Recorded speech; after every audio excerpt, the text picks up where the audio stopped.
ਦੇ ਹੁਕਮ ਅਨੁਸਾਰ ਸਾਰੇ ਸੰਸਾਰ ਵਿੱਚ ਸੁੱਖ ਵਰਤੇ, ਸਭ ਦਾ ਭਲਾ ਹੋਵੇ, ਸਭ ਨੂੰ ਚਿੱਤ ਆਵੇ। ਸਤਨਾਮ ਸ੍ਰੀ ਵਾਹਿਗੁਰੂ। ਵਾਹਿਗੁਰੂ ਜੀ ਕਾ ਖਾਲਸਾ, ਵਾਹਿਗੁਰੂ ਜੀ ਕੀ ਫਤਿਹ। ਬਾਣੀ ਗੁਰੂ ਗੁਰੂ ਹੈ ਬਾਣੀ, ਵਿੱਚ ਬਾਣੀ ਅੰਮ੍ਰਿਤ ਸਾਰੇ। ਗੁਰਬਾਣੀ ਕਹੈ ਸੇਵਕ ਜਨ ਮਾਨੈ, ਪਰਤਖੰ ਗੁਰੂ ਨਿਸਤਾਰੇ।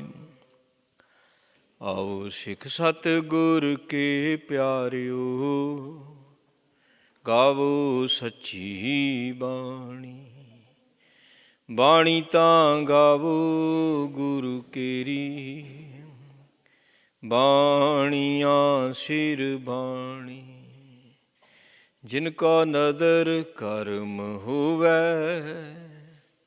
ਹਿਰਦੈ ਤਿਨਾ ਸਮਾਣੀ। ਪੀਓ ਅੰਮ੍ਰਿਤ ਸਦਾ ਰਹੋ ਹਰ ਰੰਗ, ਜਪਿਓ ਸਾਰਿੰਗ ਪਾਣੀ।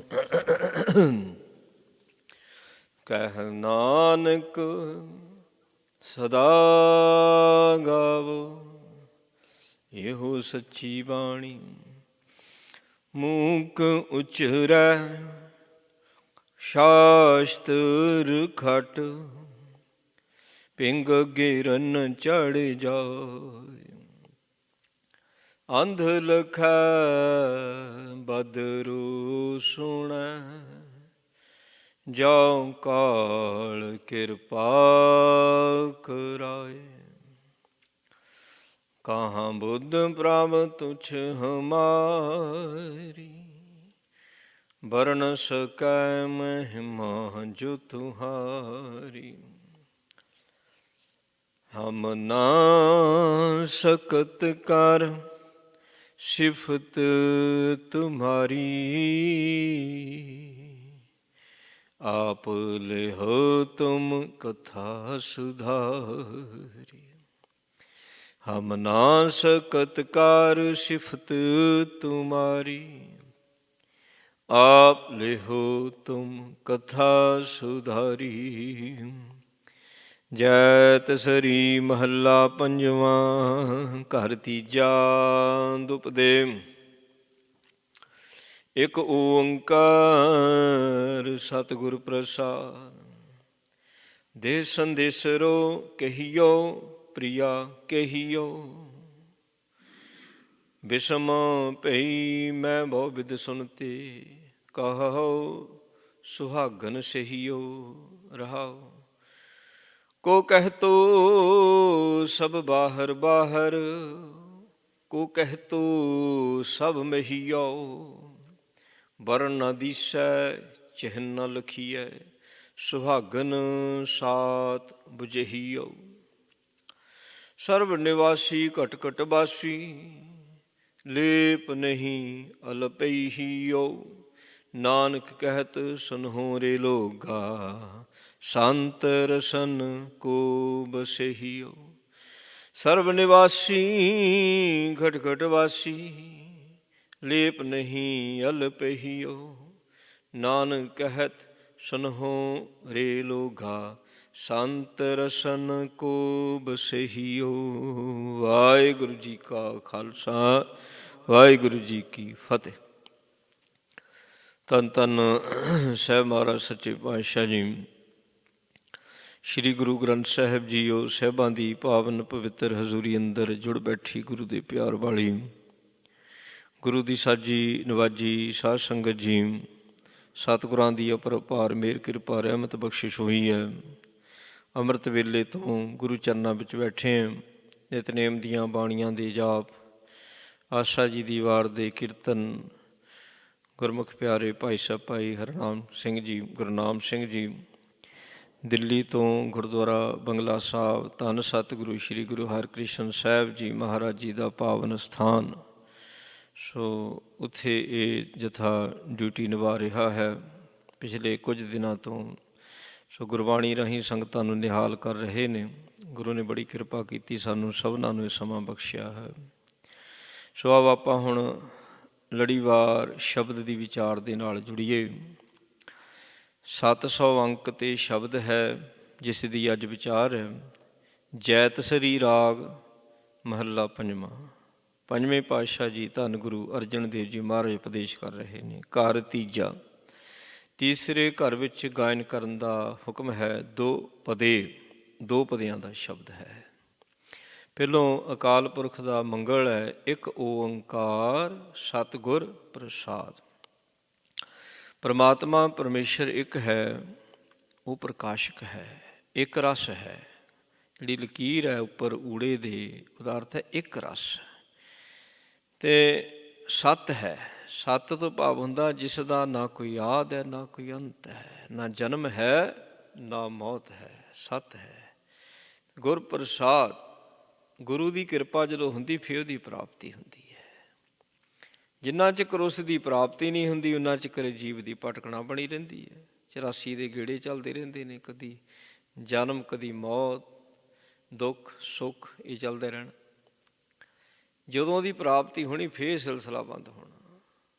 ਅਤੇ ਰੱਬ ਦੀ ਪ੍ਰਾਪਤੀ ਗੁਰੂ ਦੀ ਕਿਰਪਾ ਦੇ ਨਾਲ ਆ, ਗੁਰੂ ਤੋਂ ਬਿਨਾਂ ਨਹੀਂ। ਜੋ ਗੁਰ ਕਹੈ ਸੋਈ ਭਲ ਮਾਨੋ, ਗੁਰੂ ਦੀ ਗੱਲ ਨੂੰ ਮੰਨਣਾ। ਜੋ ਗੁਰੂ ਨੇ ਕਹਿਣਾ ਉਹਨੂੰ ਭਲੇ ਤਰੀਕੇ ਨਾਲ ਮੰਨਣਾ। ਇਹ ਨਹੀਂ ਬੱਧਾ ਚੱਟੀ ਵਾਲਾ ਕੰਮ ਨੇ। ਉਹਨੂੰ ਭਲੇ ਤਰੀਕੇ ਦੇ ਨਾਲ ਖੁਸ਼ ਹੋ ਕੇ ਖਿੜੇ ਮੱਥੇ 'ਤੇ ਜੋ ਹੁਕਮ ਹੋ ਗਿਆ ਸਾਹਿਬ ਦਾ ਸੋ ਮਾਥੇ ਲੈ ਮਾਨਿਓ। ਫਰਮਾਨ ਤੇਰਾ ਸਿਰੇ ਉੱਪਰ ਫਿਰ ਨਾ ਕਰਤ ਵਿਚਾਰ। ਸਿਰ ਉੱਪਰ ਲੈ ਲੈਣਾ, ਬਚਨਾਂ ਨੂੰ ਸਿਰ ਮੱਥੇ 'ਤੇ ਮੰਨ ਲੈਣਾ, ਫਿਰ ਉਹਦੀ ਪ੍ਰਾਪਤੀ ਹੈ। ਸ਼ਬਦ ਉਪਦੇਸ਼ ਸ਼ੁਰੂ ਕਰਦੇ ਨੇ, ਕਹਿੰਦੇ ਦੇਹ ਸੰਦੇਸ਼ਰੋ। ਸੰਦੇਸ਼ਰੋ ਹੁੰਦਾ ਸੰਦੇਸ਼ਾ, ਮੈਸੇਜ। ਮੈਨੂੰ ਉਹਨਾਂ ਅਕਾਲ ਪੁਰਖ ਦਾ ਸੁਨੇਹਾ ਦਿਓ। ਕਹੀਓ ਪ੍ਰਿਯ ਕਹੀਓ। ਰੱਬ ਕੀ ਕਹਿ ਰਿਹਾ ਹੈ, ਉਹਦਾ ਕੀ ਸੁਨੇਹਾ ਹੈ। ਹੁਣ ਰੱਬ ਦਾ ਸੁਨੇਹਾ ਤਾਂ ਸਾਨੂੰ ਉਹ ਹੀ ਦੇ ਸਕਦਾ ਜਿਹੜਾ ਰੱਬ ਤੀਕਰ ਪਹੁੰਚਿਆ ਹੋਇਆ ਹੈ ਔਰ ਆਉਣਾ ਜਾਣਾ ਹੈ ਰੱਬ ਦੇ ਕੋਲੋਂ, ਫਿਰ ਮਾਤਲੋਕ ਵਿੱਚ, ਮਾਤਲੋਕ ਤੋਂ ਫਿਰ ਰੱਬ ਦੇ ਕੋਲ। ਸੋ ਮਹਰਮ ਮਹਲ ਨਾ ਕੋ ਅਟਕਾਵੈ। ਸਰੂਪ ਦੇ ਭੇਤੀ ਨੇ ਜਿਹੜੇ, ਫਿਰ ਉਹਨਾਂ ਦੇ ਰਾਸਤੇ ਦੇ ਵਿੱਚ ਕੋਈ ਅਟਕਾ ਨਹੀਂ ਹੈ। ਭੇਤੀ ਨੇ, ਆਉਣ ਜਾਣ ਦੇ ਭੇਤੀ ਨੇ, ਉਹ ਸੁਨੇਹਾ ਦੇ ਸਕਦੇ ਨੇ ਰੱਬ ਦੇ ਨਾਲ ਜਿਹੜੇ ਮਿਲੇ ਹੋਏ ਨੇ। ਬਿਸਮ ਭਈਮ ਬਹੁ ਬਿਦ ਸੁਨਤੇ, ਕਹੋ ਸੁਹਾਗਨ ਸਹੀਓ। ਸੁਹਾਗਣਾ, ਸੁਹਾਗਣਾ ਤੋਂ ਭਾਵ ਹੈ ਭਗਤ ਜਨ, ਜਿਨ੍ਹਾਂ ਦੀਆਂ ਸੁਰਤੀਆਂ ਜੁੜਦੀਆਂ, ਜਿਹੜੇ ਉਹਦੇ ਰਸ ਨੂੰ ਮਾਣਦੇ ਨੇ, ਉਹਨਾਂ ਨੂੰ ਸੁਹਾਗਣਾ ਕਿਹਾ ਜਾਂਦਾ ਹੈ। ਸਹੀਓ, ਹੇ ਸੁਹਾਗਣੋ, ਹੇ ਭਗਤ ਜਨ ਸਹੀਓ। ਸਤ ਸੰਗੀ ਜਨ, ਹੁਣ ਜਿਹੜਾ ਭਗਤ ਹੈ ਉਹਦੇ ਸਤ ਸੰਗੀ ਬਣ ਜਾਣਾ, ਫੇਰ ਹੀ ਕਹਿ ਸਕਦੇ ਭਗਤ ਦੇ ਸਤ ਸੰਗੀ ਬਣ ਜਾਈਏ। ਜਿਹੜੀ ਮਿਲੀ ਹੋਈ ਰੂਹ ਆ ਉਹਦੇ ਸਤ ਸੰਗੀ ਬਣ ਜਾਣਾ। ਵੀ ਮੈਂ ਤਾਂ ਅਕਾਲ ਪੁਰਖ ਦੇ ਸੰਬੰਧ ਵਿੱਚ ਬੜਾ ਕੁਝ ਸੁਣਿਆ। ਬਹੁ ਬਿਧ ਸੁਣਤੇ, ਕਿਸੇ ਕੋਲੋਂ ਕੁਝ ਸੁਣਦਾ, ਕਿਸੇ ਕੋਲੋਂ ਕੁਝ ਸੁਣਦਾ। ਕੋਈ ਕਿਸੇ ਤਰੀਕੇ ਦੇ ਨਾਲ ਰੱਬ ਦੇ ਸੰਬੰਧ ਵਿੱਚ ਦੱਸਦਾ, ਕੋਈ ਕਿਤੇ ਕਿਸੇ ਤਰੀਕੇ ਨਾਲ ਦੱਸਦਾ। ਅਤੇ ਫਿਰ ਬਿਸਮ ਪਈ, ਬੜੀ ਹੈਰਾਨਗੀ ਹੁੰਦੀ ਹੈ, ਬਹੁਤ ਹੈਰਾਨਗੀ ਹੋ ਜਾਂਦੀ ਵੀ ਕਿੱਦਾਂ ਬਣੂ, ਕੀ ਹੋਵੇਗਾ ਜੀ, ਕਿਵੇਂ ਮੇਰਾ ਪਾਰ ਉਤਾਰਾ ਹੋਵੇਗਾ। ਉਹ ਮਿਲਦਾ ਵੀ ਹੈ, ਹੈਰਾਨਗੀ ਵਾਲੀ ਗੱਲ ਹੋ ਜਾਂਦੀ ਵੀ ਜਿਹਦਾ ਕੋਈ ਰੂਪ ਹੀ ਨਹੀਂ, ਕੋਈ ਰੰਗ ਹੀ ਨਹੀਂ, ਕੋਈ ਚੱਕਰ ਚਿਹਨ ਜਾਤ ਪਾਤ ਕੁਝ ਨਹੀਂ, ਕਿੱਦਾਂ ਮਿਲਦਾ। ਫਿਰ ਉਹਦੇ ਮਿਲੇ ਤੋਂ ਬਿਨਾਂ ਗੁਜ਼ਾਰਾ ਨਹੀਂ। ਬੜਾ ਕੁਝ ਸੁਣਨ ਨੂੰ ਮਿਲਦਾ ਹੈ ਵੀ ਜੇ ਤੇਰਾ ਕੋਈ ਰੂਪ ਰੰਗ ਰੇਖ ਭੇਖ ਕੁਝ ਵੀ ਨਹੀਂ, ਮਿਲਦਾ ਕਿਵੇਂ। ਫਿਰ ਹੋਏ ਤਾਂ ਹੁਣ ਜਿਨ੍ਹਾਂ ਨੂੰ ਮਿਲਿਆ ਹੋਇਆ ਉਹ ਵੀ ਦੱਸ ਸਕਦੇ। ਫਿਰ ਪ੍ਰਸੰਨ ਕਿੱਦਾਂ ਹੁੰਦਾ, ਖੁਸ਼ ਕਿੱਦਾਂ ਹੁੰਦਾ। ਜਿੱਦਾਂ ਜਪਜੀ ਸਾਹਿਬ ਵਿੱਚ ਵੀ ਗੁਰੂ ਸਾਹਿਬ ਜੀ ਕਹਿੰਦੇ ਮੋਹ ਕੇ ਬੋਲਣ ਬੋਲੀਆ ਜਿਸ ਸੁਣ ਧਰੇ ਪਿਆਰ। ਵੀ ਅਗਰ ਉਹ ਮਿਲਿਆ ਤਾਂ ਉਹਨੂੰ ਮੈਂ ਕੀ ਆਖਾਂ, ਫਿਰ ਕੀ ਕਹਾਂ ਉਹ ਮੈਨੂੰ ਮਿਲ ਪਵੇ, ਮੈਂ ਕੀ ਕਰਮ ਕਰਾਂ ਉਹ ਮੇਰੇ ਤੋਂ ਖੁਸ਼ ਹੋ ਜਾਵੇ। ਮਤਲਬ ਬੜੀਆਂ ਵਿਚਾਰਾਂ ਨੇ ਮੇਰੇ ਮਨ ਦੇ ਵਿੱਚ। ਸੋ ਜਦੋਂ ਮੈਂ ਸੁਣਦਾ ਆ ਨਾ, ਤੇ ਉਸ ਜਿਹਦੇ ਹੁਣ ਜਿਹੜੇ ਤਾਂ ਸਤਿਪੁਰਖ ਨੇ ਮਿਲੇ ਹੋਏ ਨੇ, ਉਹ ਕਦੀ ਭਰਮ ਦੇ ਵਿੱਚ ਨਹੀਂ ਪਾਉਣਗੇ। ਜਿਹੜੇ ਕੇਵਲ ਗਿਆਨੀ ਨੇ, ਸੋ ਉਹ ਚੁੰਝ ਗਿਆਨੀ ਹੁੰਦੇ ਨੇ। ਚੁੰਝ ਗਿਆਨੀ ਹੈ, ਮੂੰਹ ਦੇ ਵਿੱਚ ਹੀ ਗਿਆਨ ਹੈ, ਅੰਦਰ ਕਮਾਈ ਕੁਝ ਨਹੀਂ, ਅੰਦਰ ਸੁੰਝੇ ਨੇ, ਅੰਦਰੋਂ ਨਾਮ ਤੋਂ ਬਿਨਾਂ ਸਖਣੇ ਨੇ। ਚੁੰਝ ਗਿਆਨੀ ਨੇ, ਮੁੱਖ ਦੇ ਵਿੱਚ ਜਿੰਨਾ ਕੁ ਪੜ੍ਹ ਲਿਆ, ਸੁਣ ਲਿਆ, ਉਹਨੂੰ ਗਿਆਨ ਕਹਾਂ ਪਾ ਕਰ ਦਿੱਤਾ, ਟਰਾਂਸਫਰ ਕਰ ਦਿੱਤਾ। ਉਹ ਭੁਲੇਖਿਆਂ 'ਚ ਸਾਨੂੰ ਪਾਉਂਦੇ ਆ, ਭੁਲੇਖਿਆਂ 'ਚ ਪਾਉਂਦੇ ਆ। ਉਹਨਾਂ ਨੇ ਮੈਨੂੰ ਭੁਲੇਖਿਆਂ 'ਚ ਪਾ ਦਿੱਤਾ। ਅਤੇ ਹੇ ਸਤਿਪੁਰਖੋ, ਮੈਂ ਇਸੇ ਕਰਕੇ ਤੁਹਾਡੀ ਸ਼ਰਨ ਵਿੱਚ ਹੈ ਵੀ ਤੁਸੀਂ ਦੱਸੋ ਵੀ ਉਹ ਕਿੱਦਾਂ ਮਿਲਦਾ ਹੈ, ਕਿਉਂਕਿ ਤੁਸੀਂ ਤਾਂ ਮਿਲੇ ਹੋਏ ਹੋ। ਰਹਾਓ।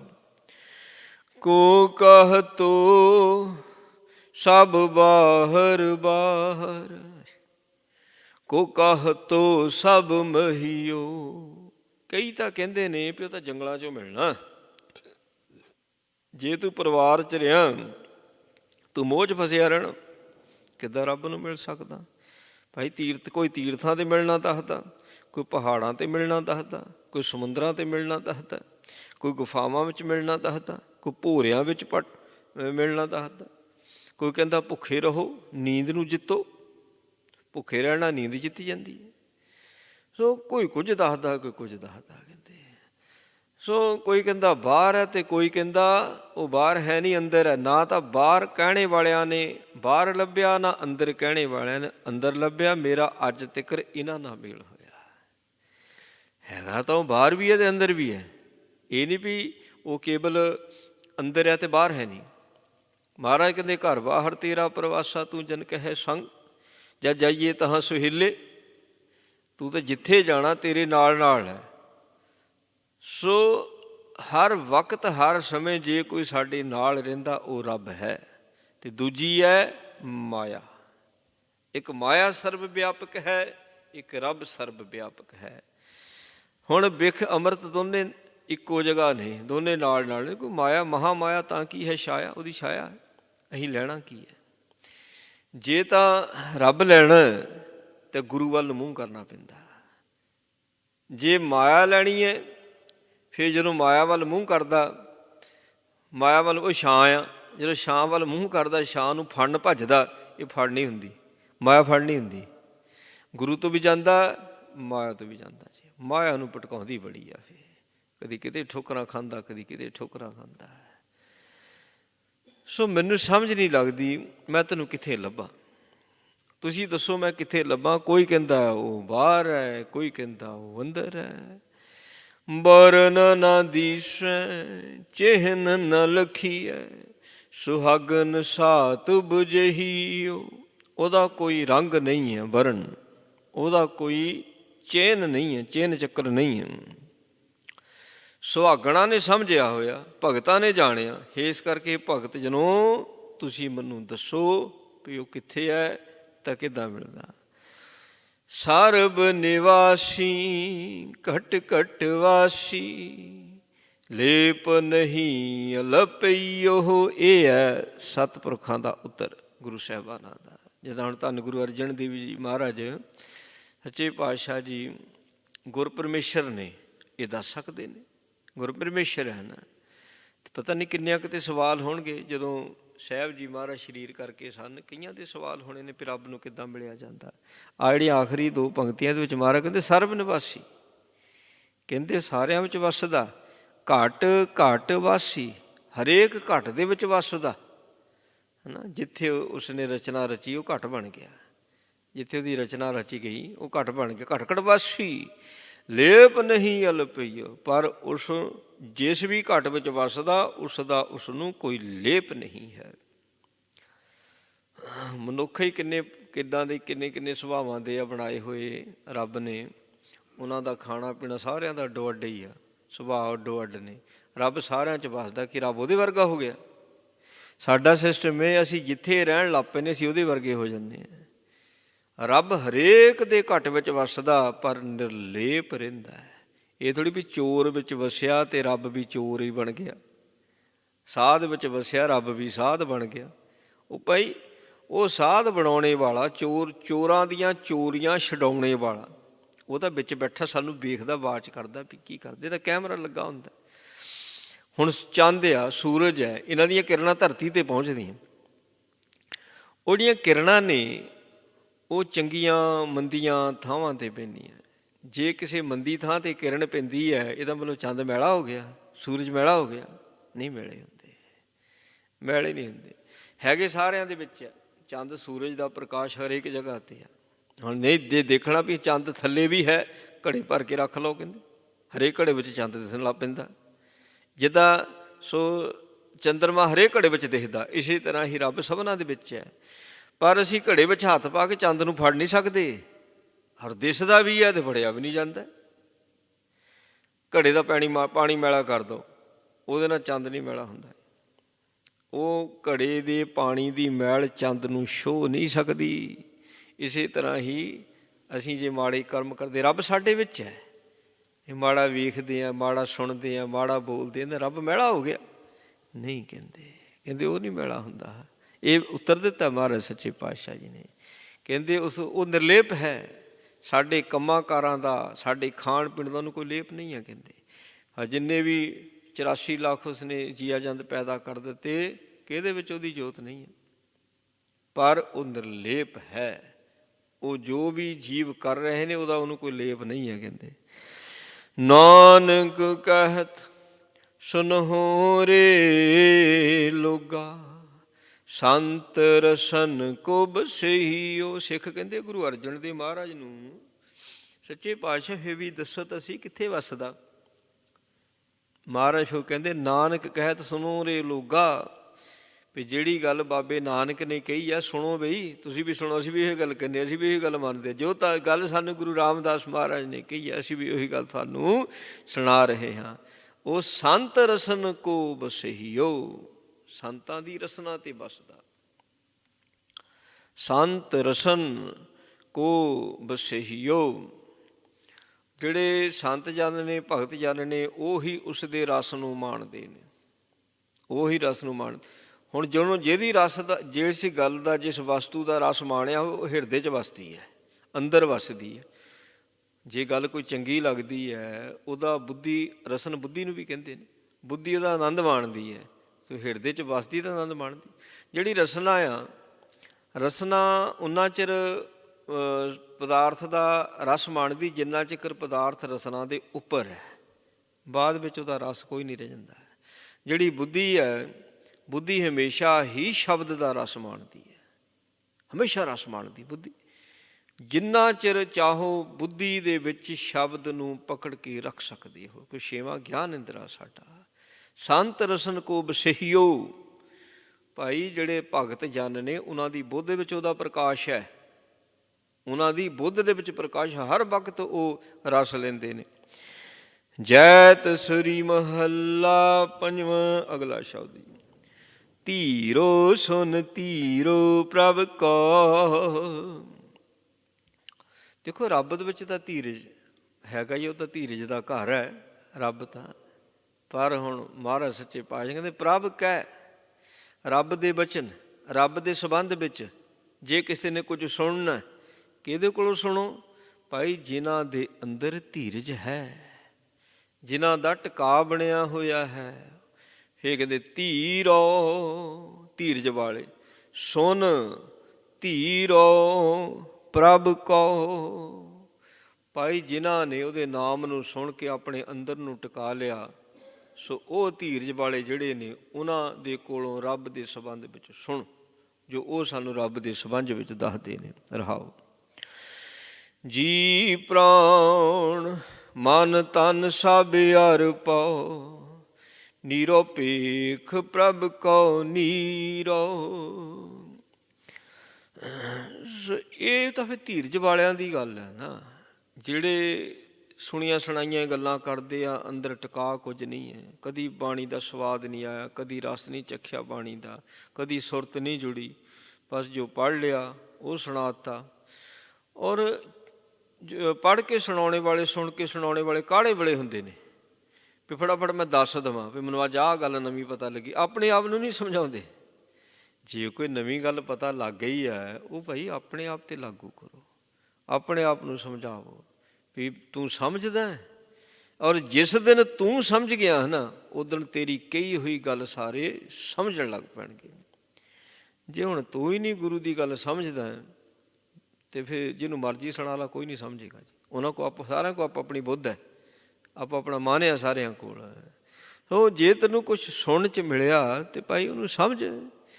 ਹਾਂ, ਜਿਹੜੇ ਧੀਰਜ ਵਾਲੇ ਹੁੰਦੇ ਨੇ ਉਹਨਾਂ ਦਾ ਕੰਮ ਕੀ ਆ? ਉਹ ਹਰ ਵਕਤ ਗੁਰਬਾਣੀ ਦੀ ਖੋਜ ਵਿੱਚ ਲੱਗੇ ਰਹਿੰਦੇ ਨੇ।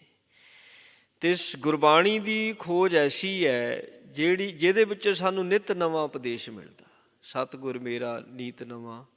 ਸੋ ਹਰ ਰੋਜ਼ ਨਵਾਂ ਉਪਦੇਸ਼ ਮਿਲਣਾ ਵੀ ਕਿੱਦਾਂ, ਵੀ ਵਿਧੀਆਂ ਬੜੀਆਂ ਨੇ ਨਾ, ਗੁਰੂ ਨੂੰ ਵਿਧੀਆਂ ਬੜੀਆਂ ਦੀਆਂ।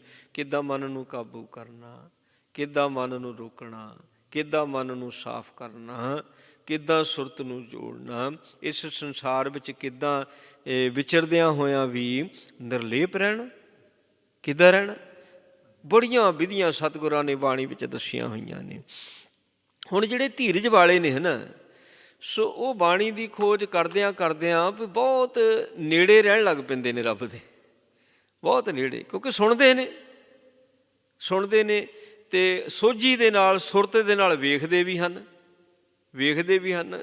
ਸੋ ਜਦੋਂ ਸੁਰਤੀ ਦੇ ਨਾਲ ਵੇਖਣਾ, ਅੰਦਰਲੇ ਸਰਵਣਾ ਦੇ ਨਾਲ ਸੁਣਨਾ, ਫਿਰ ਉਹਨਾਂ ਦੇ ਅੰਦਰ ਇੱਕ ਸੋ ਜਿਹੜੀ ਗੱਲ ਆਉਂਦੀ, ਕਹਿੰਦੇ ਜੀ ਪ੍ਰਾਣ ਮਨ ਤਨ ਸਭ ਅਰਪਉ।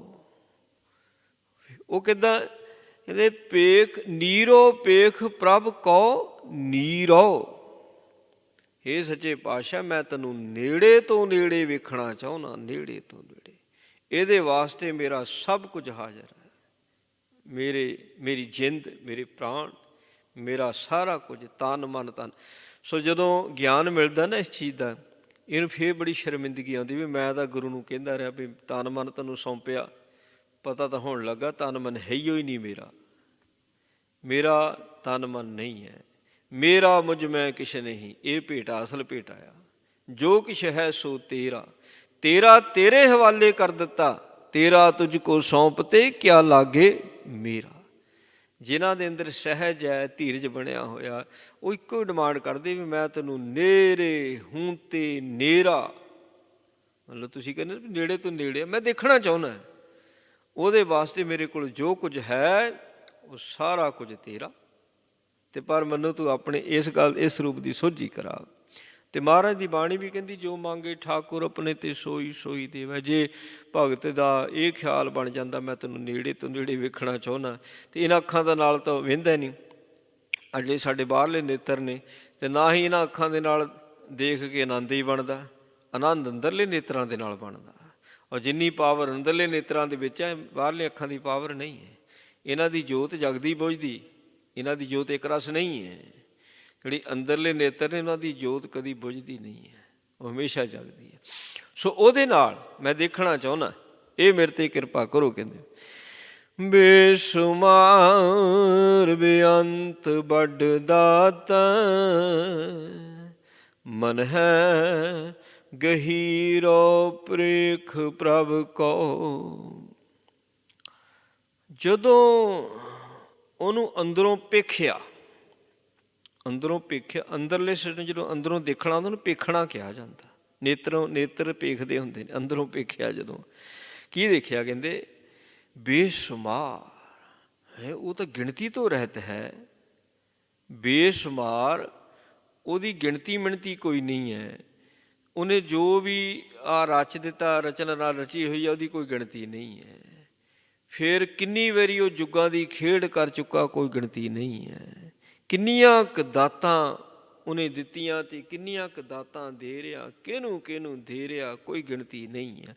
ਕਿੱਥੇ ਕਿੱਥੇ ਰਚਨਾ ਰਚੀ ਹੋਈ, ਕੋਈ ਗਿਣਤੀ ਨਹੀਂ। ਬੇਸ਼ੁਮਾਰ ਬੇਅੰਤ, ਮਤਲਬ ਫਿਰ ਤੇਰਾ ਅੰਤ ਵੀ ਕੋਈ ਨਹੀਂ ਹੈ। ਇੱਕ ਗਿਣਤੀ ਕੋਈ ਨਹੀਂ ਹੈ, ਦੂਜਾ ਤੇਰਾ ਅੰਤ ਵੀ ਕੋਈ ਨਹੀਂ ਹੈ। ਵੱਡ ਦਾਤਾ, ਫਿਰ ਤੂੰ ਵੱਡਾ ਦਾਤਾ ਹੈ। ਵੱਡਾ ਦਾਤਾ ਕੌਣ ਹੁੰਦਾ? ਵੱਡਾ ਦਾਤਾ ਕੌਣ ਹੈ? ਮਹਾਰਾਜ ਬਾਣੀ 'ਚ ਦੱਸਦੇ, ਕਹਿੰਦੇ ਵੱਡਾ ਦਾਤਾ ਤਿਲ ਨਾ ਤਮਾਏ। ਵੱਡਾ ਦਾਤਾ ਉਹ ਹੈ। ਮਨੁੱਖ ਵੀ ਦਾਤਾ ਤਾਂ ਬਣਦਾ ਹੈ, ਪਰ ਇਹ ਤਵਾਂ ਅਧੀਨ ਹੋ ਕੇ ਸਾਰੇ ਦਾਤਾਂ ਦਿੰਦੇ ਨੇ।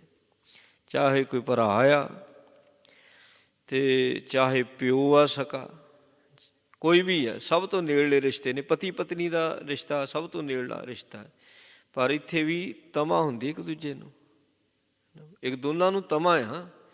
ਉਹ ਵੱਡਾ ਦਾਤਾ, ਆਪਣੇ ਬੱਚਿਆਂ ਪ੍ਰਤੀ ਆਪਾਂ ਜੋ ਕਰਦੇ ਹਾਂ ਉਹਦੇ ਵਿੱਚ ਵੀ ਤਮਾ ਰੱਖਦੇ ਹਾਂ। ਸੋ ਹਰੇਕ ਦੇ ਅੰਦਰ ਤਮਾ ਹੈ। ਜਿੰਨੇ ਵੀ ਇੱਥੇ ਅਸੀਂ ਦਾਤੇ ਵੇਖਦੇ ਤਮਾ, ਜਿਹੜੇ ਹੁਣ ਪੀਰ ਫਕੀਰ ਜਾਂ ਦੇਵੀਆਂ ਨੇ, ਦੇਵਤੇ ਨੇ, ਜਿਨ੍ਹਾਂ ਨੂੰ ਮਨੁੱਖ ਬੜੀ ਦੇਰ ਦਾ ਪੂਜਦਾ ਆ ਰਿਹਾ ਹੈ, ਤਮਾ ਤਾਂ ਇਹਨਾਂ ਵਿੱਚ ਵੀ ਬੜੀ ਹੈ। ਜੇ ਨਹੀਂ ਤਾਂ ਜਿਹੜੇ ਕਬਰਾਂ ਨੂੰ ਪੂਜਦੇ ਨੇ, ਸੋ ਜਦੋਂ ਪੂਜਾ ਛੱਡ ਦਿੰਦੇ ਨੇ ਤਾਂ ਉਹ ਕਬਰ ਵਾਲੇ ਇਹਨਾਂ ਨੂੰ ਕੋਡੇ ਕਰ ਦਿੰਦੇ ਨੇ। ਮੰਨ ਲਓ ਉਹਨਾਂ ਨੂੰ ਤਮਾ ਹੈ, ਉਹਨਾਂ ਨੂੰ ਤਮਾ ਇਹੋ ਹੀ ਆ ਵੀ ਮੇਰੇ ਆਣ ਕੇ ਮੱਥਾ ਟੇਕੋ, ਇਹੀਓ ਤਮਾ ਹੈ ਉਹਨਾਂ ਨੂੰ। ਪਰ ਸਤਿਗੁਰੂ ਜੀ ਨੂੰ ਇਹੋ ਜਿਹੀ ਕੋਈ ਤਮਾ ਨਹੀਂ, ਉਹ ਵੱਡਾ ਦਾਤਾ ਹੈ। ਫਿਰ ਦਾਤ ਦੇ ਕੇ ਲੈਂਦਾ ਨਹੀਂ, ਇਹ ਬੰਦਾ ਗਵਾ ਲੈਂਦਾ ਹੈ। ਚਲੋ ਇਹ ਆਪ ਗਵਾ ਲੈਂਦਾ ਵੱਖਰੀ ਗੱਲ, ਉਹ ਲੈਂਦਾ ਤਾਂ ਨਹੀਂ ਹੈ ਨਾ, ਉਹ ਨਹੀਂ ਲੈਂਦਾ। ਫਿਰ ਵੱਡਾ ਦਾਤ ਇਸ ਕਰਕੇ ਜਦੋਂ ਦਾਤ ਦਿੰਦਾ ਹੈ, ਕਿਸੇ ਨੂੰ ਪੁੱਛ ਕੇ ਦਾਤ ਨਹੀਂ ਦਿੰਦਾ। ਪੁੱਛਿਆ ਦਾਨ ਦੇਵਕਾ ਹੈ ਨਾ। ਇਹਨੇ ਵਾਅਦੇ ਬੜੇ ਕੀਤੇ ਹੋਏ ਹੁੰਦੇ ਆ, ਸੱਚੇ ਪਾਤਸ਼ਾਹ ਆਹ ਦੁੱਖ ਹਟਾ ਦਿਓ, ਇੱਦਾਂ ਕਰ ਦਿਓ, ਮੈਂ ਇੱਦਾਂ ਬਾਣੀ ਪੜ੍ਹਿਆ ਕਰਾਂਗਾ, ਸਾਰਾ ਜੀਵਨ ਤੇਰੇ ਲੇਖੇ ਲਾ ਦੇਣਾ। ਬੜਾ ਕੁਛ ਬੋਲ ਜਾਂਦਾ ਜਦੋਂ ਦੁੱਖ 'ਚ ਫਸਿਆ ਹੁੰਦਾ ਨਾ, ਬੜੇ ਵਾਅਦੇ ਕਰਦਾ ਸਤਿਗੁਰਾਂ ਦੇ ਨਾਲ। ਬਾਅਦ 'ਚ ਨਿਭਾਉਂਦਾ ਕੌਣ ਹੈ? ਨਿਭਾਉਂਦਾ ਕੌਣ ਹੈ? ਬਹੁਤ ਘੱਟ ਨੇ ਜਿਹੜੇ ਨਿਭਾਉਣੇ। ਨਿਭਾਉਂਦਾ ਵੀ ਉਹ ਹੈ ਜਿਹਦੇ ਕੋਲੋਂ ਗੁਰੂ ਨਿਭਾਉਂਦਾ ਹੈ। ਜਿੱਦਾਂ ਮੱਖਣ ਸ਼ਾਹ ਤਾਂ 2 ਮੋਹਰਾਂ ਰੱਖ ਕੇ ਚੱਲਿਆ ਸੀਗਾ, ਉਹ ਤਾਂ ਫਿਰ ਖਾਨਾ ਪੂਰਤੀ ਕਰਨੀ ਸ਼ੁਰੂ ਕਰ ਦਿੱਤੀ। ਬਾਈ ਗੁਰੂ ਨੇ ਮੈਂ ਕੀ ਕਰਾਂ, ਖਾਨਾ ਪੂਰੀ ਕਰਨੀ ਸ਼ੁਰੂ ਕਰ ਦਿੱਤੀ। 2 ਮੋਹਰਾਂ ਰੱਖੀ ਹੈ ਸਾਰੇ, ਇੱਦਾਂ ਗੁਰੂ ਤੇਗ ਬਹਾਦਰ ਰੱਖਦੇ। ਮਹਾਰਾਜ ਨੇ ਫਿਰ, ਉਹ ਵੱਡਾ ਦਾਤਾ ਨਾ, ਸੱਚੇ ਪਾਤਸ਼ਾਹ ਨੇ ਫਿਰ ਕੋਈ ਸੇਵਾ ਕਰਵਾਈ ਹੈ। ਕੀ ਗੁਰੂ ਨੂੰ ਸੋਨੇ ਦੀ ਚਾਹਤ ਸੀ? ਸੋਨੇ ਦੀ ਚਾਹਤ ਨਹੀਂ ਹੁੰਦੀ, ਨਹੀਂ ਹੁੰਦੀ। ਸਤਿਪੁਰਖਾਂ ਨੂੰ ਭਾਈ ਦੁਨਿਆਵੀ ਦੌਲਤ ਦੀ ਚਾਹਤ ਨਹੀਂ, ਦੁਨਿਆਵੀ ਮਾਣ ਦੀ ਚਾਹਤ ਨਹੀਂ, ਮੈਂ ਹਮੇਸ਼ਾ ਸੰਸਾਰ ਤੇ ਰਹਾਂ, ਇਹ ਚਾਹਤ ਨਹੀਂ ਹੁੰਦੀ ਜਿਹੜੇ ਸਤਿਪੁਰਖ ਹੁੰਦੇ ਨੇ। ਸੋ ਉਹ ਤਾਂ ਜਦੋਂ ਹੀ ਮਾੜਾ ਜਿਹਾ ਹੁਕਮ ਆਉਂਦਾ ਹੈ ਨਾ, ਉਸੇ ਵਕਤ ਸਰੀਰ ਨੂੰ ਛੱਡ ਕੇ ਉਹ ਚਲੇ ਜਾਂਦੇ ਨੇ। ਕੋਈ ਚਾਹਤ ਨਹੀਂ ਹੈ। ਨਹੀਂ ਤਾਂ ਜੀਣ ਦੀ ਚਾਹਤ ਹਰ ਇੱਕ ਨੂੰ ਹੈ, ਜੀਣ ਦੀ ਚਾਹਤ ਹਰ ਇੱਕ ਨੂੰ, ਪਰ ਉਹਨਾਂ ਨੂੰ ਕੋਈ ਚਾਹਤ ਨਹੀਂ ਹੁੰਦੀ। ਸੋ ਵੱਡਾ ਦਾਤਾ, ਸਭ ਤੋਂ ਵੱਡਾ ਦਾਤਾ ਸਤਿਗੁਰੂ ਹੈ, ਕਿਉਂਕਿ ਉਸ ਨੂੰ ਤਿਲ ਜਿੰਨੀ ਵੀ ਤਮਾ ਨਹੀਂ ਹੁੰਦੀ ਹੈ। ਆ ਮਾੜੀ ਮੋਟੀ ਬਿਮਾਰੀ ਸਾਨੂੰ ਲੱਗ ਜਾਂਦੀ ਹੈ, ਅਤੇ ਜਿਨ ਸਾਡੀ ਜੇਬ 'ਚ ਪੈਸੇ ਹੈ ਤਾਂ ਸਾਡਾ ਇਲਾਜ ਹੋਊਗਾ, ਇਲਾਜ ਨਹੀਂ। ਅਤੇ ਜਿਹਨੇ ਭਾਈ ਅੰਗ ਪੈਰ ਦਿੱਤੇ ਹੋਏ ਨੇ, ਉਹਨੇ ਕੀ ਮੰਗਿਆ ਸਾਡੇ ਕੋਲੋਂ? ਕੁਛ ਵੀ ਨਹੀਂ ਮੰਗਿਆ ਉਹਨੇ ਤਾਂ। ਮਾੜੀਆਂ ਅੱਖਾਂ ਖਰਾਬ ਹੋ ਜਾਂਦੀਆਂ, ਅੱਖਾਂ ਦਿਖਾਉਣੇ ਅਤੇ ਡਾਕਟਰ ਪੈਸੇ ਲੈ ਕੇ ਅੱਖਾਂ ਚੈੱਕ ਕਰੂ, ਤੁਹਾਡੀਆਂ ਚੈੱਕ ਹੀ ਕਰਨੀਆਂ ਜੀ। ਉਹ ਵੱਡਾ ਦਾਤਾ, ਵੱਡਾ ਦਾਤਾ ਹੁੰਦਾ ਜਿਹਨੂੰ ਤਿਲ ਜਿੰਨੀ ਤਮਾ ਨਹੀਂ ਹੁੰਦੀ। ਇਸ ਕਰਕੇ ਕਹਿੰਦੇ ਵੱਡ ਦਾਤਾ ਤੂੰ ਬੇਸ਼ੁਮਾਰ ਹੈ, ਗਿਣਤੀ ਤੋਂ ਰਹਿਤ ਹੈ, ਬੇਅੰਤ ਹੈ, ਤੇਰਾ ਅੰਤ ਨਹੀਂ। ਵੱਡ ਦਾਤਾ ਹੈ, ਮਨ ਹੈ ਗਹੀਰੋ, ਪੇਖ ਪ੍ਰਭ ਕਉ। ਸੋ ਮਨ ਦੀਆਂ ਗਹਿਰਾਈਆਂ ਦੇ ਵਿੱਚੋਂ ਹੀ ਉਸ ਨੂੰ ਦੇਖਿਆ ਜਾਂਦਾ ਜੀ। ਜਿੰਨਾ ਕੋਈ ਮਨ ਦੇ ਵਿੱਚ ਗਹਿਰਾ ਉਤਰ ਜਾਊਗਾ, ਮਨ ਦੀ ਗਹਿਰਾਈ ਵਿੱਚ ਜਾਊਗਾ, ਸੋ ਉਹ ਉਹਨੂੰ ਦੇਖੂਗਾ।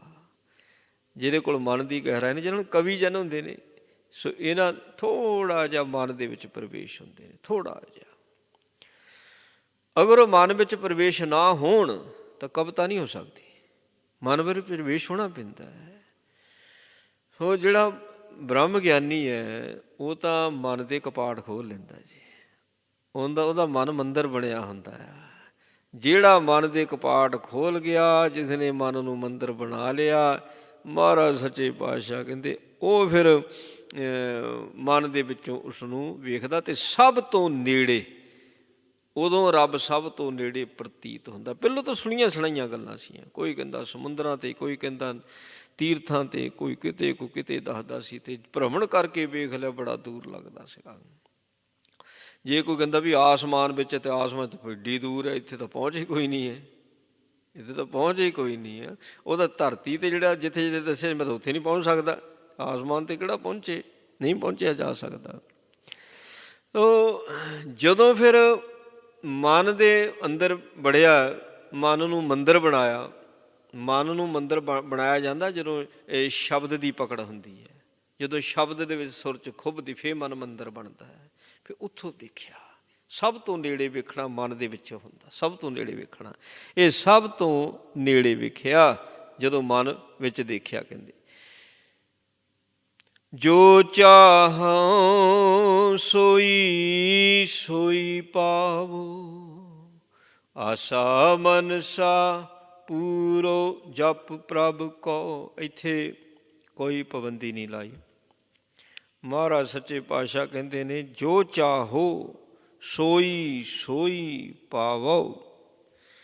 ਆਸਾ ਵੀ ਤੇ ਮਨਸਾ ਵੀ, ਇਹਨਾਂ 'ਚ ਫਰਕ ਹੁੰਦਾ। ਆਸਾ ਤੇ ਮਨਸਾ ਫਰਕ ਹੈ। ਆਸ ਲੰਬੀ ਹੁੰਦੀ ਹੈ, ਮਨਸਾ ਬਹੁਤ ਥੋੜ੍ਹੀ ਜਿਹੀ ਹੁੰਦੀ ਹੈ। ਮਨਸਾ ਹੁੰਦਾ ਮਨ ਦਾ ਫੁਰਨਾ। ਫੁਰਨੇ ਬੜੇ ਬਦਲਦੇ ਨੇ, ਦਿਹਾੜੀ 'ਚ ਪਤਾ ਨਹੀਂ ਕਿੰਨੇ ਕਿੰਨੇ ਫੁਰਨੇ ਮਨ ਦੇ ਬਦਲਦੇ ਨੇ। ਸੋ ਆਸ ਤਾਂ ਜਿੱਦਾਂ ਬੱਚਾ ਜਨਮ ਲੈਂਦਾ ਅਤੇ ਉਦੋਂ ਹੀ ਆਸ ਮਾਤਾ ਪਿਤਾ ਲਾ ਲੈਂਦੇ ਵੀ ਜਦੋਂ ਵੱਡਾ ਹੋਣਾ ਇਹਨੂੰ ਫਲਾਨਾ, ਇਹਨੂੰ ਇੱਦਾਂ ਬਣਾਉਣਾ, ਆਹ ਕਰਨਾ, ਬੜੀ ਦੂਰ ਦੀ ਆਸ। ਹੁਣ ਜਿੱਦਾਂ ਰੱਬ ਨੂੰ ਮਿਲਣਾ ਬੜੀ ਲੰਬੀ ਆਸ ਹੈ, ਬੜਾ ਕੁਝ ਕਰਨਾ ਪੈਂਦਾ। ਭਗਤ ਰਵਿਦਾਸ ਜੀ ਕਹਿੰਦੇ ਕਹਿ ਰਵਿਦਾਸ ਆਸ ਲੱਗ ਜੀਵੋ।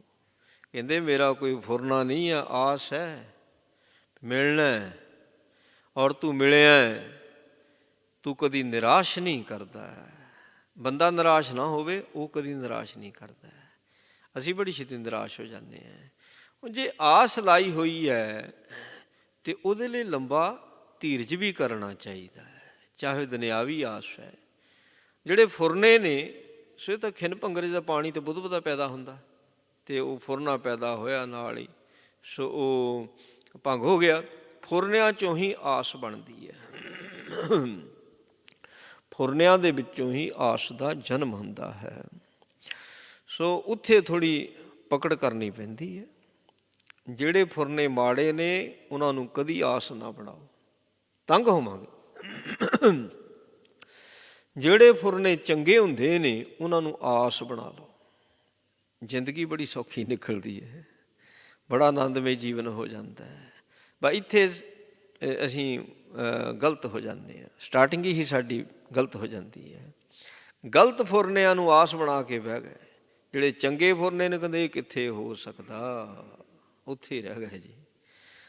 ਕਹਿੰਦੇ ਗੁਰੂ ਨਾਨਕ ਵਰਗੇ ਬਣਨਾ, ਫੁਰਨਾ ਬਣ ਗਿਆ, ਕਿਸੇ ਦਾ ਬਣ ਗਿਆ। ਦੂਜੇ ਨੇ ਕਹਿਣਾ ਹੋ ਸਕਦਾ ਕਦੀ, ਇਹ ਨਹੀਂ ਹੋ ਸਕਦਾ। ਹਾਲਾਂਕਿ ਗੁਰੂ ਕਹਿੰਦਾ ਹੈ, ਗੁਰੂ ਕਾ ਸਿੱਖ, ਪਿਓ ਚਾਹੁੰਦਾ ਵੀ, ਪਿਓ ਦਾ ਚਾਹੁੰਦਾ ਮੇਰਾ ਪੁੱਤ ਮੇਰੇ ਤੋਂ ਵੱਧ ਕੇ ਹੋਵੇ, ਗੁਰੂ ਚਾਹੁੰਦਾ ਮੇਰਾ ਸਿੱਖ ਮੇਰੇ ਵਰਗਾ ਹੋਵੇ। ਗੁਰੂ ਚਾਹੁੰਦਾ ਬਾਣੀ ਸੋ ਸਾਨੂੰ ਗੁਰੂ ਵਰਗਾ ਬਣਾਉਂਦੀ ਹੈ। ਬਾਣੀ ਨੇ ਮਹਾਰਾਜ ਕਹਿੰਦੇ ਨੇ ਸੰਸਾਰ ਵਿਕਾਰ ਸੰਸੇ ਮੈਂ, ਹੁਣ ਮਹਾਰਾਜ ਨੇ ਇੱਥੇ ਗੱਲ ਕਰਦੀ ਤਰਿਓ ਬ੍ਰਹਮ ਗਿਆਨੀ। ਕਹਿੰਦੇ ਜੇ ਤਾਂ ਤੂੰ ਬ੍ਰਹਮ ਗਿਆਨੀ ਬਣਨ ਵਾਸਤੇ ਤਿਆਰ ਹੈ ਫੇਰ ਤਰ ਸਕਦਾ, ਗੱਲੀ ਬਾਤੀ ਨਹੀਂ, ਬ੍ਰਹਮ ਗਿਆਨੀ ਬਣਨਾ ਪੈਣਾ। ਫੁਰਨਾ ਬਣ ਗਿਆ, ਇਹ ਕਿੱਥੇ ਹੋ ਸਕਦਾ, ਮੁਸ਼ਕਿਲ ਹੈ। ਉਹ ਜਿਹੜਾ ਫੁਰਨਾ ਬਣਿਆ ਸੀ ਉੱਥੇ ਭੰਗ ਹੋ ਗਿਆ, ਉਹਦੀ ਆਸ ਹੀ ਨਹੀਂ ਬਣੀ। ਫੁਰਨਾ ਬਾਣੀ ਪੜ੍ਹਨ ਵਾਲਾ ਨਿਤਨੇਮ ਦਾ ਜਿਹੜਾ ਫੁਰਨਾ ਬਣਦਾ ਨਾ, ਇਹ ਲੰਬਾ ਹੋ ਜਾਂਦਾ, ਇਹਦੀ ਪਕੜ ਕਰ ਲੈਂਦੇ, ਤਕਰੀਬਨ ਬਹੁਤ ਪਕੜ ਕਰ ਲੈਂਦੇ। ਇਸ ਕਰਕੇ ਸੋ ਆਖਰੀ ਉਮਰ ਤਾਈਂ ਕਿ ਨਿਤਨੇਮ ਨਹੀਂ ਛੱਡਦੇ। ਹੁਣ ਨਿਤਨੇਮ ਦੇ ਵਿੱਚ ਕੀ ਹੈ, ਮਹਾਰਾਜ ਨੇ ਕਿਉਂ ਰੋਜ਼ ਗੱਲ ਕਰਾਈ, ਕਿਉਂ ਕਿਹਾ ਵੀ ਰੋਜ਼ ਕਰੋ। ਉਹ ਕਦੀ ਤਾਂ ਮੇਰਾ ਸੁੱਖ ਖੋਜੇਗਾ, ਕਦੀ ਤਾਂ ਮੇਰਾ ਸਿੱਖ ਸਿੱਧੀ ਵਿਚਾਰ ਕਰੇਗਾ ਅਤੇ ਮਿਲਣ ਵਾਸਤੇ ਇੱਕ ਹੋਰ ਅੱਗੇ ਕਦਮ ਵਧਾਵੇਗਾ, ਪ੍ਰੇਮੀ ਬਣੇਗਾ। ਨੇਮੀ ਬਣਾ ਤੇ ਸੱਚੇ ਪਾਤਸ਼ਾਹ ਜੀ ਨੇ, ਨੇਮੀ ਬਣਾ। ਹੁਣ ਕਹਿੰਦੇ ਪ੍ਰੇਮੀ ਵੀ ਬਣੋ। ਪ੍ਰੇਮੀ ਉਦੋਂ ਬਣਨਾ ਜਦੋਂ ਅੰਦਰੋਂ ਵੇਖਣਾ, ਨੇੜਿਓਂ ਵੇਖੂ ਤਾਂ ਪ੍ਰੇਮੀ ਬਣੂ। ਨੇਮੀ ਜ਼ਰੂਰ ਨੇ। ਸੋ ਨੇਮੀ ਵੀ ਇਹ ਨਹੀਂ, ਉਹਦੀ ਕਿਰਪਾ ਤੋਂ ਬਿਨਾਂ ਨੇਮੀ ਨਹੀਂ ਬਣੇ, ਨੇਮੀ ਵੀ ਨਹੀਂ ਬਣਿਆ ਜਾਂਦਾ। ਸੋ ਇਹ ਆਸ ਜ਼ਰੂਰ ਲੰਬੀ ਹੋ ਜਾਂਦੀ ਹੈ, ਪਰ ਫੁਰਨਾ ਬਣਿਆ ਤਾਂ ਆਸ ਬਣੀ। ਹੁਣ ਇਹੋ ਹੀ ਫੁਰਨਾ ਜਦੋਂ ਬਣ ਜਾਂਦਾ ਨਾ, ਵੀ ਜਿੱਦਾਂ ਭਗਤ ਧੰਨਾ ਜੀ ਨੇ ਕਿਹਾ, ਕਹਿੰਦੇ ਤਾਂ ਕਬੀਰ ਜਲਾਹਾ ਰਵਿਦਾਸ ਝੁਮਿਆਰ, ਕਹਿੰਦੇ ਸੈਣ ਨਾਈ ਇਹਨਾਂ ਨੇ ਰੱਬ ਪਾ ਲਿਆ, ਇਹ ਵਿਦ ਸੁਣ ਕੇ ਜਾਠੜੋ ਉੱਠ ਭਗਤੀ ਲਾਗਾ। ਉਹ ਫੁਰਨਾ ਆਇਆ, ਫੁਰਨੇ ਦੀ ਆਸ ਬਣਾ ਲਈ। ਮਿਲੇ ਪ੍ਰਤੱਖ ਗੁਸਾਈਆਂ ਧੰਨਾ ਵੱਡ ਭਾਗਾ। ਕਦੀ ਨਿਰਾਸ਼ ਨਹੀਂ ਕਰਦੇ ਸਾਹਿਬ ਮਹਾਰਾਜ ਸੱਚੇ ਪਾਤਸ਼ਾਹ, ਜੇ ਇਹ ਆਸ ਬਣ ਜਾਵੇ। ਹੁਣ ਮਹਾਰਾਜ ਇੱਥੇ ਕਿਰਪਾ ਕਰਦੇ ਨੇ, ਕਹਿੰਦੇ ਕਹਿੰਦੇ ਜੋ ਚਾਹੋ ਸੋਈ ਸੋਈ ਪਾਵੋ, ਆਸਾ ਮਨਸਾ ਪੂਰੋ ਪੂਰੀਆਂ ਕਰਦਾ ਹੈ। ਕਿੱਦਾਂ ਪੂਰੀਆਂ ਹੁੰਦੀਆਂ? ਕਹਿੰਦੇ ਜਪ ਪ੍ਰਭ ਕਉ। ਬਾਣੀ ਪੜ੍ਹਨੀ ਸ਼ੁਰੂ ਕਰਦੇ। ਕਿੰਨੀਆਂ ਕੁ ਮਿਸਾਲਾਂ ਨੇ ਹਰੇਕ ਦੀ ਜ਼ਿੰਦਗੀ ਦੇ ਵਿੱਚ, ਪਤਾ ਨਹੀਂ ਕਿੰਨੀ ਕੁ ਵਾਰੀ ਘਟਨਾ ਘਟ ਚੁੱਕੀ ਹੈ। ਅਤੇ ਉਹ ਸੰਸਾਰਕ ਦਾਤ ਜਿਹਨੂੰ ਇਹ ਸੀ ਵੀ ਨਹੀਂ, ਇਹ ਨਹੀਂ ਮਿਲ ਸਕਦੀ, ਬਾਣੀ ਪੜ੍ਹਨੀ ਸ਼ੁਰੂ ਕਰ ਦਿੱਤੀ, ਉਹਨੂੰ ਦਾਤ ਮਿਲੀ ਆ। ਜਪ ਪ੍ਰਭ ਕਉ, ਬਾਣੀ ਪੜ੍ਹੋ। ਦੁਨਿਆਵੀ ਦਾਤਾਂ ਕਿਉਂ ਨਹੀਂ ਮਿਲਦੀਆਂ? ਮਿਲਦੀਆਂ। ਮਹਾਰਾਜ ਸੱਚੇ ਪਾਤਸ਼ਾਹ ਦੋ ਜਹਾਨਾਂ ਦੇ ਵਾਲੀ ਨੇ, ਦੋ ਜਹਾਨਾਂ ਦੇ ਮਾਲਕ ਨੇ, ਆਦ ਅੰਤ ਦੇ ਰਾਖੇ ਨੇ। ਸੱਚੇ ਪਾਤਸ਼ਾਹ ਮਹਾਰਾਜ ਲੋਕ ਪਰਲੋਕ ਦੀਆਂ ਦਾਤਾਂ ਲੈ ਕੇ ਬੈਠੇ ਹੋਏ ਨੇ। ਕਹਿੰਦੇ ਬਾਣੀ ਪੜ੍ਹ। ਜਦੋਂ ਬਾਣੀ ਪੜ੍ਹਦਾ ਨਾ, ਇਹਨੂੰ ਮਿਲਦਾ। ਕਿਉਂ ਨਹੀਂ ਮਿਲਦਾ? ਅਤੇ ਜਿਹੜੇ ਭਗਤ ਜਨ ਰੱਬ ਨੂੰ ਪਾਉਂਦੇ ਨੇ, ਵੀ ਬਾਣੀ ਪੜ੍ਹ ਕੇ ਹੀ ਪਾਉਂਦੇ ਨੇ। ਉਹਨਾਂ ਨੇ ਮੰਗਿਆ ਹੀ ਰੱਬ ਨੂੰ, ਰੱਬ ਕੋਲੋਂ ਰੱਬ ਮੰਗ ਲੈਣਾ, ਰੱਬ ਕੋਲੋਂ ਰੱਬ ਮੰਗ ਲੈਣਾ, ਗੁਰੂ ਕੋਲੋਂ ਹੀ ਕਹਿਣਾ ਵੀ ਤੁਸੀਂ ਕਿਰਪਾ ਕਰੋ। ਗੁਰੂ ਕੋਲੋਂ ਗੁਰੂ ਮੰਗ ਲਿਆ, ਗੁਰਬਾਣੀ ਪੜ੍ਹ ਕੇ ਗੁਰਬਾਣੀ ਮੰਗ ਲਈ। ਅਸੀਂ ਕਰਦੇ ਗੁਰਬਾਣੀ ਪੜ੍ਹ ਕੇ ਮੰਗਦੇ ਹੋਰ ਕੁਝ ਹੈ। ਜਿਹੜਾ ਗੁਰਬਾਣੀ ਪੜ੍ਹ ਕੇ ਗੁਰਬਾਣੀ ਮੰਗਦਾ, ਉਹਨੂੰ ਕਿਉਂ ਨਹੀਂ ਗੁਰਬਾਣੀ ਮਿਲਦੀ ਹੈ? ਅਤੇ ਜੋ ਆਨੰਦ ਗੁਰਬਾਣੀ ਦੇ ਵਿੱਚ ਹੈ, ਉਹ ਆਨੰਦ ਦੁਨਿਆਵੀ ਦਾਤਾਂ ਦੇ ਵਿੱਚ ਨਹੀਂ ਹੈ। ਹਜ਼ੂਰ ਕਿਰਪਾ ਕਰਦੇ ਆਖਰੀ ਪਦ ਵਿੱਚ, ਗੁਰ ਪ੍ਰਸਾਦ ਨਾਨਕ ਮਨ ਵਸਿਆ। ਜਿੰਨਾ ਚਿਕਰ ਗੁਰੂ ਦੀ ਕਿਰਪਾ ਨਹੀਂ ਹੁੰਦੀ, ਉਨਾ ਚਿਕਰ ਉਹ ਮਨ ਵਿੱਚ ਨਹੀਂ ਵਸਦਾ। ਸੋ ਮਨ ਵਿੱਚ ਉਹਨਾਂ ਦੇ ਵਸਦਾ ਜਿਨ੍ਹਾਂ ਦੇ ਗੁਰੂ ਦੀ ਕਿਰਪਾ ਹੁੰਦੀ। ਗੁਰੂ ਦੀ ਕਿਰਪਾ ਕਿਹਨਾਂ 'ਤੇ ਹੁੰਦੀ ਹੈ? ਜਿਹੜੇ ਗੁਰਬਾਣੀ ਦੇ ਨਾਲ ਜੁੜਦੇ, ਕਿਉਂਕਿ ਗੁਰਬਾਣੀ ਗੁਰੂ ਹੈ। ਗੁਰਬਾਣੀ ਦੇ ਨਾਲ ਜੁੜਨਾ ਮਤਲਬ ਗੁਰੂ ਦੇ ਨਾਲ ਜੁੜਨਾ। ਗੁਰਬਾਣੀ ਦੇ ਨਾਲ ਜੁੜਿਆ ਕਿੱਦਾਂ ਜਾਂਦਾ ਹੈ? ਜਦੋਂ ਵਿਚਾਰਾਂ ਦੀ ਸਾਂਝ ਹੁੰਦੀ ਹੈ, ਜਦੋਂ ਗੁਰਬਾਣੀ ਦੀ ਖੋਜ ਹੁੰਦੀ ਹੈ, ਅਤੇ ਉਸ ਵਕਤ ਗੁਰਬਾਣੀ ਦੇ ਨਾਲ ਜੁੜਿਆ ਜਾਂਦਾ। ਪੜ੍ਹ ਕੇ ਗੁਰਬਾਣੀ ਦੇ ਨਾਲ ਨਹੀਂ ਜੁੜਿਆ ਜਾਂਦਾ ਜੀ। ਖੋਜ ਕਰਾਂਗੇ ਤਾਂ ਗੁਰਬਾਣੀ ਦੇ ਨਾਲ ਜੁੜਿਆ ਜਾਂਦਾ ਹੈ। ਸੋ ਗੁਰ ਪ੍ਰਸਾਦ, ਗੁਰੂ ਦੀ ਕਿਰਪਾ ਦੇ ਨਾਲ ਨਾਨਕ ਮਨ ਵਸਿਆ। ਮਹਾਰਾਜ ਸੱਚੇ ਪਾਤਸ਼ਾਹ ਕਹਿੰਦੇ ਨੇ, ਗੁਰੂ ਦੀ ਕਿਰਪਾ ਦੇ ਨਾਲ ਮਨ ਵਿੱਚ ਵਸਦਾ ਹੈ। ਦੁਖ ਨਾ ਕਬਹੂ ਝੂਰੋ ਬੁਝ ਪ੍ਰਭ ਕਉ। ਸੋ ਜਿਨ੍ਹਾਂ ਦੇ ਮਨ ਵਿੱਚ ਵਸ ਗਿਆ ਹੈ ਨਾ, ਉਹਨਾਂ ਨੂੰ ਕਦੀ ਦੁੱਖ ਨਹੀਂ, ਕਦੀ ਝੋਰਾ ਨਹੀਂ। ਝੋਰਾ ਹੁੰਦਾ ਲੈ ਬੰਦੇ ਨੇ ਐਵੇਂ ਫਿਕਰ ਕਰੀ ਜਾਣਾ। ਜਦੋਂ ਬੰਦੇ ਕੋਈ ਮਾੜਾ ਕੰਮ ਹੋ ਜਾਂਦਾ ਨਾ, ਕਈ ਸਾਰੀ ਜ਼ਿੰਦਗੀ ਨੂੰ ਚੇਤੇ ਕਰਦੇ ਰਹਿੰਦੇ ਨੇ। ਹੁਣ ਜਿਹੜਾ ਕਰਮ ਸੀ ਉਹ ਹੋ ਗਿਆ, ਇਹਦਾ ਮਤਲਬ ਹੁਕਮ ਸੀਗਾ। ਮੇਰੇ ਕੋਲੋਂ ਹੀ ਕੋਈ ਐਸਾ ਗਲਤ ਹੋ ਗਿਆ, ਬਖਸ਼ਣਾ ਵੀ ਤਾਂ ਹੁਣ ਰੱਬ ਨੇ। ਹੁਣ ਉਹਨੂੰ ਫੜ ਕੇ ਝੂਰੀ ਜਾਣਾ, ਝੂਰੀ ਜਾਣਾ। ਕਈਆਂ ਦੇ ਸੁੱਖ ਦੇਖ ਕੇ ਬੜਾ ਝੂਰਦੇ ਨੇ।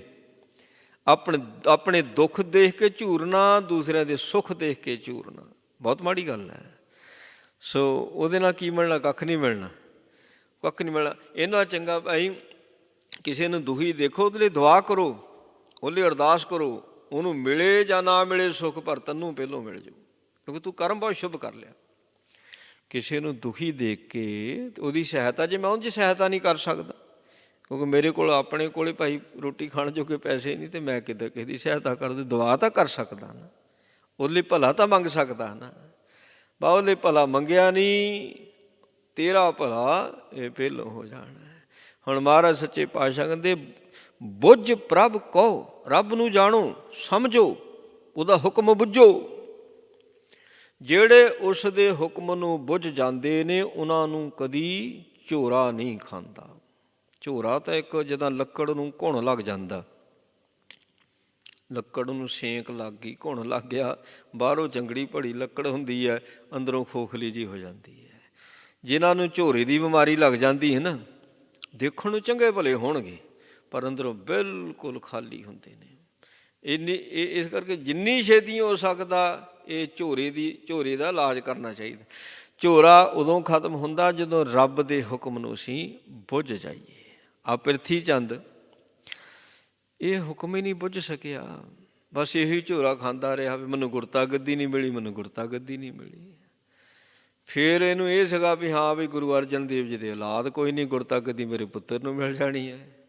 ਕੰਮ ਉਦੋਂ ਉਲਟ ਹੋ ਗਿਆ। ਰੱਬ ਨੂੰ ਜੋ ਮਨਜ਼ੂਰ ਸੀਗਾ, ਗੁਰੂ ਹਰਗੋਬਿੰਦ ਸਾਹਿਬ ਜੀ ਦਾ ਜਨਮ ਹੋ ਗਿਆ, ਅਤੇ ਆਹ ਅੰਦਰੋਂ ਖੋਖਲਾ ਹੋਇਆ ਸੀਗਾ, ਜਿਹੜੇ ਕਰਕੇ ਏਡੇ ਆ ਮਾੜੇ ਕੰਮ ਕਰ ਗਿਆ। ਕਦੀ ਦਾਈ ਦੁਆਰਾ ਜ਼ਹਿਰ ਦੇਣ ਦੀ ਕੋਸ਼ਿਸ਼ ਕੀਤੀ, ਕਦੀ ਬ੍ਰਾਹਮਣ ਦੁਆਰਾ, ਕਦੀ ਸਪੇਰੇ ਦੁਆਰਾ ਸੱਪ ਲੜਾਉਣ ਦੀ ਕੋਸ਼ਿਸ਼ ਕੀਤੀ।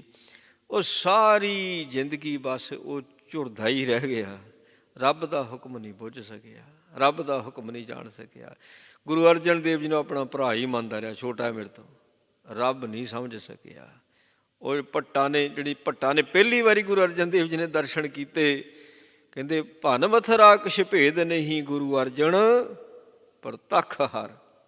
ਗੁਰੂ ਅਰਜਨ ਰੱਬ ਦਾ ਰੂਪ ਹੈ, ਹੁਕਮ ਬੁੱਝ ਲਓ ਫਿਰ ਝੂਰਾ ਨਹੀਂ ਰਹਿੰਦਾ। ਤੇ ਬਾਣੀ ਪੜ੍ਹੋ, ਸੁਣੋ, ਸਮਝੋ, ਰੱਬੀ ਹੁਕਮ ਦੀ ਸੋਝੀ ਆਵੇਗੀ।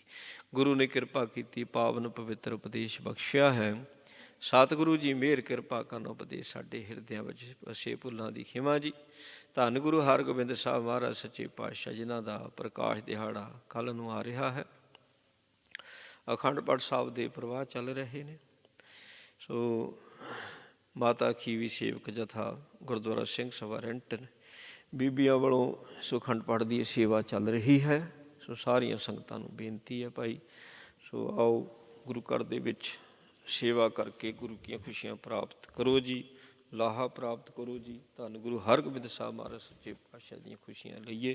ਭੁੱਲਾਂ ਚੁੱਕਾਂ ਦੀ ਖਿਮਾ ਜੀ। ਵਾਹਿਗੁਰੂ ਜੀ ਕਾ ਖਾਲਸਾ, ਵਾਹਿਗੁਰੂ ਜੀ ਕੀ ਫਤਿਹ। ਰਾਮ ਕਲੀ ਮਹੱਲਾ ਤੀਜਾ। ਆਨੰਦ ਏਕ ਓਂਕਾਰ ਸਤਿਗੁਰ ਪ੍ਰਸਾਦਿ।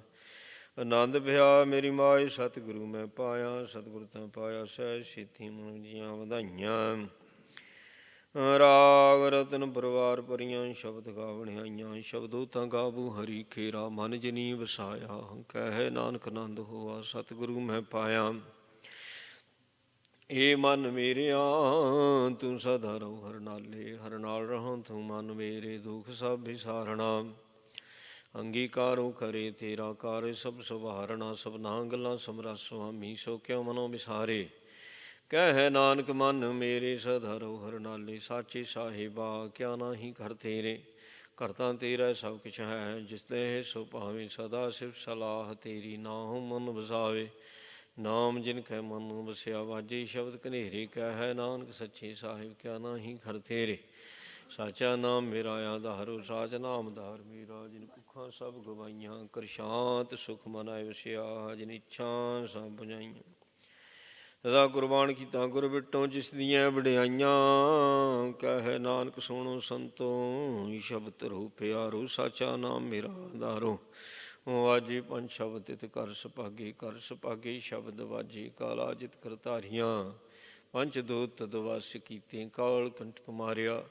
ਤੁਰ ਕਰਮ ਪਾਇਆ ਤੁਰ ਜਿਨ ਕੋ, ਸੇ ਨਾਮ ਹਰ ਕੇ ਲਾਗੇ। ਕਹਿ ਨਾਨਕ ਤੈਸ ਕਹੋਆ, ਤਿਤ ਕਰ ਅਨਹਦ ਵਾਜੇ। ਮਨੋ ਸੁਣੋ ਬੜ ਭਾਗਿਓ, ਸਗਲ ਮਨੋਰਥ ਪੂਰੇ। ਪਾਰ ਬ੍ਰਹਮ ਪ੍ਰਭ ਪਾਇਆ, ਉਤਰੇ ਸਗਲ ਵਿਸੂਰੇ। ਦੁਖ ਰੋਗ ਸੰਤਾਪ ਉਤਰੇ, ਸੋਹਣੀ ਸੱਚੀ ਬਾਣੀ। ਸੰਤ ਸਾਜਨ ਭਏ ਸਰਸੇ, ਪੂਰੇ ਗੁਰ ਤੇ ਜਾਣੀ। ਸੁਣ ਤੇ ਪੁਨੀਤ ਕਹਿ ਤੇ ਪਵਿੱਤ, ਸਤ ਗੁਰ ਰਹਿਆ ਭਰਪੂਰੇ। ਬੇਨਵੰਤ ਨਾਨਕ ਗੁਰ ਚਰਨ ਲਾਗੇ, ਵਾਜੇ ਅਨਹਦ ਤੂਰੇ। ਸੁਣ ਤੇ ਪੁਨੀਤ ਕਹਿ ਤੇ ਪਵਿੱਤ, ਸਤ ਗੁਰ ਰਹਿਆ ਭਰਪੂਰੇ। ਬੇਨਵੰਤ ਨਾਨਕ ਗੁਰ ਚਰਨ ਲਾਗੇ, ਵਾਜੇ ਅਨਹਦ ਤੂਰੇ। ਵਾਹਿਗੁਰੂ ਜੀ ਕਾ ਖਾਲਸਾ, ਵਾਹਿਗੁਰੂ ਜੀ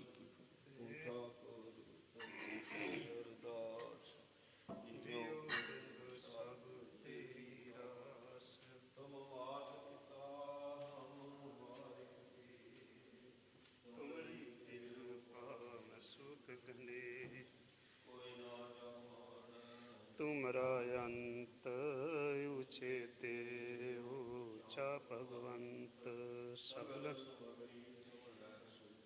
ਧਾਰੀ। ਤੁਮ ਤੇ ਹੋਏ ਸੁਆਗਿਆਕਾਰੀ, ਤੁਮਰੀ ਗਤ ਮਿਤ ਤੁਮ ਹੀ ਜਾਣੀ।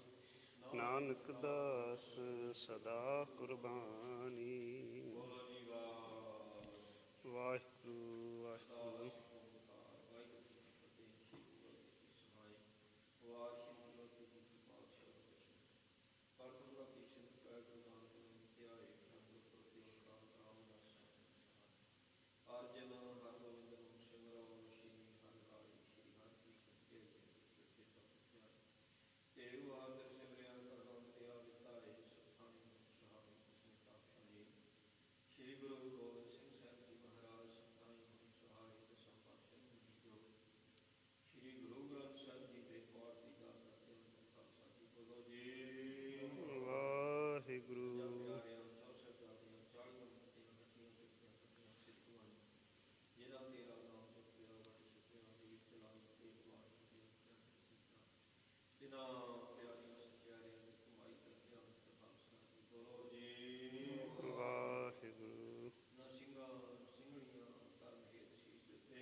ਚੜ੍ਹਦੀ ਕਲਾ ਤੇਰੇ ਭਾਣੇ ਸਬਤ ਵਾਹਿਗੁਰੂ ਜੀ ਕਾ ਖਾਲਸਾ ਵਾਹਿਗੁਰੂ ਜੀ ਕੀ ਫਤਿਹ। ਰਾਗਿਆ ਕਈਕਾਰ ਜੀ ਤਵੇ ਚਲਾਇਓ ਪੰਥ ਗੁਰੂ ਮਾਨਿਓ ਗ੍ਰੰਥ ਜੀ ਮਾਨਿਓ ਪ੍ਰਗਟ ਗੁਰਾਂ ਕੀ ਦੇਹ ਖੋਜ ਸ਼ਬਦ ਮੈਂ ਲਹੇ ਕਰੀ ਕਾ ਖਾਲਸਾ ਆਕੀ ਰਹੇ ਨ ਕੋਏ ਹੋਏ ਸੰਭਲਾਂਗੇ ਬਚੇ ਸ਼ਰਨ ਜੋ ਹੋਏ ਨਾਮ ਜਹਾਜ ਹੈ ਚੜ੍ਹੇ ਸੁਤਰੇ ਪਾਰ ਕਰ ਸੇਵ ਦੇ ਗੁਰ ਪਾਰ ਉਤਾਰਨ ਹਾਰ ਕੇ ਹਾਥ ਮੈਂ ਕਲਗੀ ਸੋ ਹੈ ਸੀਸ ਰਖਿਆ ਕਰੇ ਗੁਰ ਕਲਗੀ ਧਰ ਜਗਦੀਸ਼ ਸੋ ਨਿਹਾਲ ਸਤਿ ਸ੍ਰੀ ਅਕਾਲ। ਖਾਲਸਾ ਵਾਹਿਗੁਰੂ ਜੀ ਕੀ ਫਤਿਹ।